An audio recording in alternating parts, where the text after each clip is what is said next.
So I just wrapped up the second day of Season 2. Today I did all of the new Uber bosses, trying them out, seeing how that was. And yeah, we've got a pretty good boss killer build here ready to go. But before I go through it, just have a little look at the kind of damage this did. Goodbye. So yeah, I'm basically, well, I am just one-shotting all of the bosses. And there's something to be said for that. Like, should these bosses be one-shottable? Probably not. When you're under-geared, when you do them for the first couple of times, you know, they're a lot more fun. You get to actually see the mechanics, and they kind of feel a bit difficult because if you haven't got the resistances, they can kind of hit hard. But that's another video, right? We're not talking about that today. Today, I just kind of want to teach you how I one-shot them. Now, of course, there will be a build planner down in the description for you to follow along. But just to quickly go over some of the key points here. And first of all, like you absolutely are going to need an overkill. This is like kind of where all of the damage is coming from. It's not so much the actual unique power, but it's the ranks to death blow. This build is basically all about getting as many points onto death blow as humanly possible. If I could find it here, I'm on 18. I'm on 18 ranks of death blow. Does 324% weapon damage. That's insane. And so it's very important to get ranks to death blow on the helmet. Now, if you have a Shaco, this is even better. You want ranks to mastery skills on your amulet. And then you want an overkill. And this is basically what sets this build apart from like the other versions of Walking Arsenal or like the Hellhammer build that I talked about yesterday. And I promise I won't be releasing a build video every single day. Or maybe I will if I keep finding stuff. That's actually something that's really fun about this season. It's been really just like interesting to get into these builds and sort of optimize them and come up with all of these cool variations on it.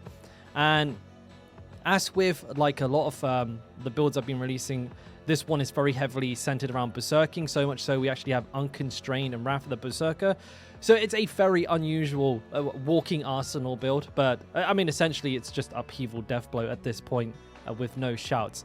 And there is a reason we don't have shouts. It's very hard to actually infest into them as well as everything else with like the Paragon board, ring enchant, so on and so forth. The Paragon board, it's up to date in the build planner. There's, you know, we've got some of the overpower node here stuff as well. Instead of running Might, we're playing Crusher. And just a note, I'm one-shotting all of these bosses with like level 1 glyphs. This glyph is like level 1. Most of these are like level 15 at best. You know, at best, they're level 15. Most of them not that leveled up. And my gear is not even that well optimized. It's pretty good, I'll give it that, but it's not the best. Now, another pro tip for this build, and I'll actually show you this outside of town, is the setup before you kill a boss. So there is actually kind of a rotation you have to do. I don't want to actually teach you that so that you can do what I did. So some quick context for what I'm about to show you. What we want to do before we go into a boss fight is we want to get full stacks of Earth Strikers. This will guarantee our next attack being an overpower.